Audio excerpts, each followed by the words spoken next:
Si j'étais l'HQ, je dirais Monsieur Student. Je m'appelle Alexandre Ben-Simon, j'ai 22 ans. Je suis en dernière année d'école d'ingénieur et en double diplôme avec une école de commerce en Big Data et Digital Marketing. Alors mon arrivée sur YouTube, c'était fin 2018. On a créé la chaîne, il me semble, le 31 décembre 2018. Alors pourquoi ProLearning?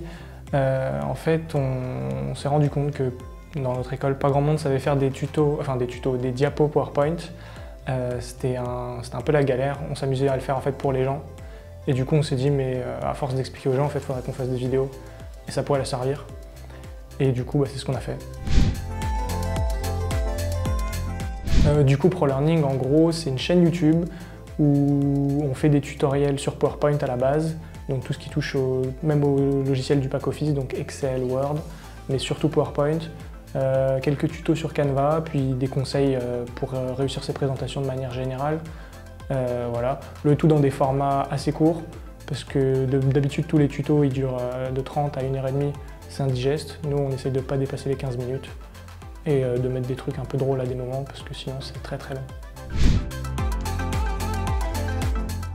Alors le travail à deux, en fait, ça se passe bien, mais c'est super difficile. En fait, pendant à peu près 6 mois, on a travaillé à deux, plus ou moins. Puis au final, c'est moi qui ai tout repris, qui ai tout continué. Et voilà, des fois, mon ancien partenaire, on va dire, m'aide, mais maintenant, c'est plus trop d'actualité, c'est moi qui fais tout. C'est moi qui m'occupe du montage, du tournage, de l'écriture, des miniatures, de la publication, des partenariats, je fais vraiment tout. Alors à la base, j'avais un emploi du temps bien cadré, des vidéos prêtes à l'avance et tout. Maintenant, c'est quand j'ai du temps. C'est-à-dire, je trouve un sujet qui m'intéresse, j'essaye d'écrire une ébauche de vidéo et après je la tourne et je la monte quand j'ai le temps. Et sinon, ça dépend aussi maintenant des partenariats que je vais avoir. Si on me propose des partenariats sur des trucs sympas, je vais faire des vidéos dessus. Par exemple, là, c'était Canva. On m'a proposé des vidéos dessus, du coup, je me suis dit, vas-y, je vais me lancer là-dessus. Aucune. Je supporte pas me regarder en vidéo. Ça m'insupporte. Et le pire, c'est que les vidéos qui marchent le mieux, c'est celles dont je suis le moins fier. Donc, allez, je vais dire une des dernières parce que je me suis amélioré au montage. C'est de ne pas se laisser déborder par les études, de bien s'organiser. Et surtout, qu'en fait, on va se dire qu'en ayant des projets à côté, on a moins de temps pour le reste. Alors que je trouve que c'est l'inverse, en fait. C'est une motivation. Et en fait, en faisant des choses à côté, tu t'y gagnes beaucoup en cours.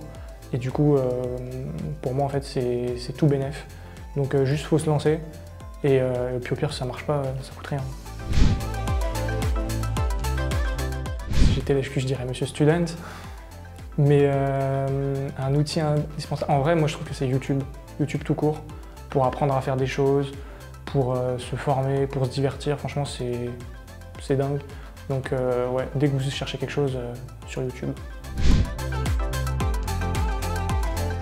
Alors, ce livre, en fait, à la base, c'était une idée en fait, que j'ai eue quand j'étais à Dublin. En fait, j'étais en semestre à l'étranger à Dublin, j'avais rien à faire. Et du coup, je me suis dit, tiens, si je commençais à écrire un livre, ça pourrait être pas mal en complément des vidéos que je fais sur YouTube. Du coup, j'ai écrit un truc, puis pendant un an, j'ai rien fait, puisque j'avais plus le temps.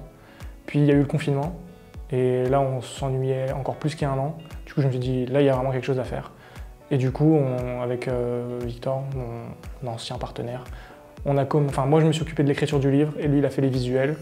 Puis après on s'est débrouillé pour l'éditer et qu'il soit dispo sur Amazon. Alors l'association Naenco qu'on a créée, alors en fait c'est une association mais en vérité c'est une entreprise. Notre but c'était de générer de l'argent. L'association c'était juste le statut. Alors pareil là c'était il y a 1 an et demi. On était dans notre phase école de commerce, parce qu'on alterne école d'ingé, école de commerce. On commençait à s'ennuyer un peu. Du coup, on s'est dit, mon pote Victor était à fond dans l'écologie, tout ce qui touchait au développement durable, il fabriquait ses produits lui-même et voulait ouvrir une association dans l'école pour aider les étudiants à fabriquer tous leurs produits. Et moi, j'ai trouvé l'idée super sympa, mais je lui ai dit que c'était hors de question de le faire dans l'école et qu'on allait en faire un vrai projet et monter une boîte autour de ça. Du coup, c'est ce qu'on a fait. Et on a organisé des ateliers où on réunissait des gens qui venaient participer et qui fabriquaient leurs produits. Et en fait, c'était vachement sympa. Après, on s'est mis à fabriquer nos produits. Puis il y a eu le Covid, donc on a tout arrêté. On a un produit qui est phare, on va dire, enfin connu entre guillemets, c'est qu'en fait on a pris des tubes de colle UU, donc le plus petit format qu'ils proposent, et on en a fait des sticks à lèvres. Et en fait les gens ils ont trouvé ça grave bien parce que le stick à lèvres il est efficace. En plus c'est écolo, du coup ça marche bien. Le sport, du coup pas mal de foot. Après j'aime bien tout ce qui touche à la finance. Tous les marchés financiers, même crypto-monnaie en ce moment, j'ai des projets dessus. Et puis mes potes. J'ai un objectif là en ce moment, c'est le projet qu'on est en train de lancer, encore avec Victor et quelqu'un d'autre de ma classe. Pour le coup, là c'est une vraie entreprise qu'on va créer dans le monde justement des crypto-monnaies. Et ça compte nous prendre pas mal de temps, mais si ça marche bien, on va être bien. Créer un projet du début à la fin, devenue présidente de l'association féministe. J'ai clairement vu une porte d'entrée grande ouverte pour moi. Qui m'a emmené à acheter des platines et du coup j'ai commencé à faire ça dans ma chambre, outre ma passion pour mon métier.